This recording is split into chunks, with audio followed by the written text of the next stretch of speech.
Wala pong pambayad ng abogado ang kaibigan ko. Saan po kaya siya pwedeng makahingi ng tulong? Mark, may nagtanong sa atin. Sabi niya, wala akong pambayad ng abogado. Saan ako pwede humingi ng tulong?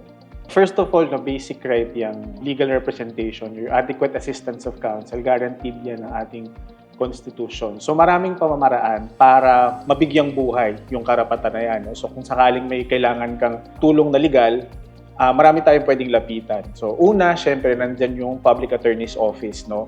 Para maka-avail ka ng services nila, you just have to meet the requirement ng indigency. So para ma-declare kang indigent, dapat yung household income mo ay, kung taga Metro Manila ka for example, below 24,000. So kapag napatunayan mo na ganito lang yung kakayahang financial mo, bibigyan ka ng tulong ng PAO. For cities outside Metro Manila, 22,000 at saka yung mga ibang munisipalidad sa labas din ng Metro Manila, 20,000. So yun yung pinakauna nating nilalapitan. Pangalawa, pwede rin tayong lumapit sa mga IBP chapters.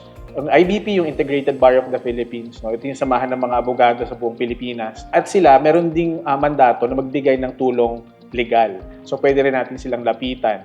Pangatlo, marami namang NGOs that provide legal services. So pwede din silang puntahan natin. Lingid sa kaalaman ng iba, no? Marami tayong law school sa Pilipinas. At yung mga law schools na to, karamihan sa kanila ay nag-ooperate ng mga legal aid bureau. So yung mga legal aid clinics na yan, experienced litigators naman na nagtuturo sa mga law schools. So with the help of their law students, they take in cases. So tumatanggap sila ng kaso para tumulong, lalo na dun sa mga walang pambayad ng legal fees. Siguro, Attorney Mark, dagdag ko lang, no? Nasabi mo na may indigency test, titignan yung kakayanan, magbayad. Bukod pa doon, mayroon tayong tinatawag na merit test. So, yung PAO, i-assess nila yung kaso, kung malakas ba ito, at yung ebidensyang hawak ng tao. Yun, titignan nila muna yung kita, tapos yung merit ng kaso.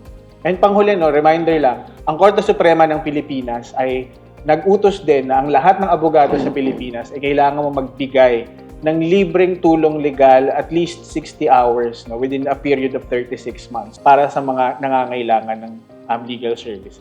Sa mga Pinoy dyan, so kung may tanong kayong legal, i-comment nyo lang sa social media pages ng Cayetano in Action with Boy Abogado.